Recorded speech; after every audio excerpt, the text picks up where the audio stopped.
How would you characterize the current state of China-U.S. relationship?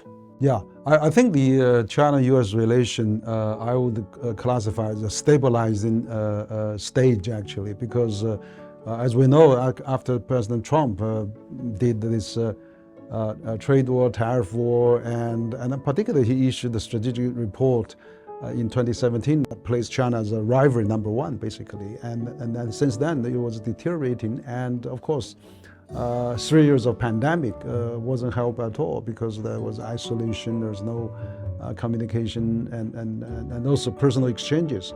So I'm very glad to see that after San Francisco summit between President Xi and President Biden, both sides realized we have to talk because being the two largest economy in the world, there's so many common challenges that we have to face. So I think it's crucial that leaders of both countries, foreign ministers of both countries meet and discuss those common issues. So I think this is in addition to what Secretary Yellen's visit, because that covered a lot of economic, financing issues. But I think Blinken's visit will cover more on the geopolitical, particularly the stability in the Middle East, in Europe, and in Asia. China also has a concern on the South China Sea and also on the China's internal issue of course, Taiwan Strait, and so all those issues I think will be discussed, and then that can enhance the better understanding and communications.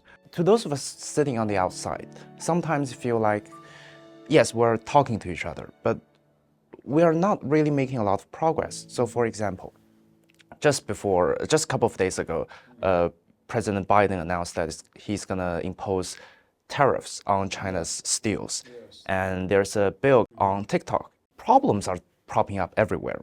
I mean, even before Yellen's visit, she talked about the overcapacity of China's exports. Yeah. So have there been real progress made? Yeah.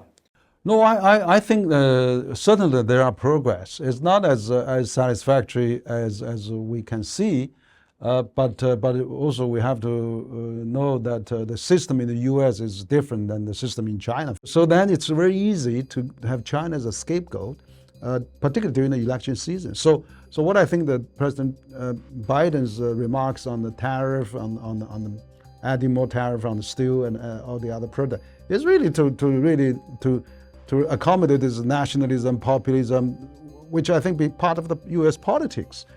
So there is a problem of their own. But what I think is that the key is that we need to enhance the communication. We need to have more senior officials come. But we even should have more congressmen, senators, people from states, governors to come, because that has been diminishing for some time. Now we need to have more people to come. That would be my thinking, that we should really have a whole society approach so that gradually we can stabilize and minimize those negative sentiments. Because right now, it's getting popular to bash China. It's getting popular to the election season to be showing toughness. But it's they're probably barking on the wrong tree, because the fundamental problem is you have your own problem.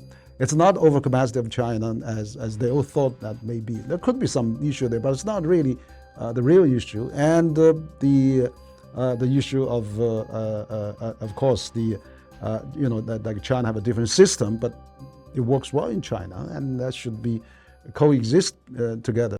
From your position here and your experience working with both administration officials and also business people from China and from the international community, what are they hoping for out of this kind of constant dialogue between China and the United States?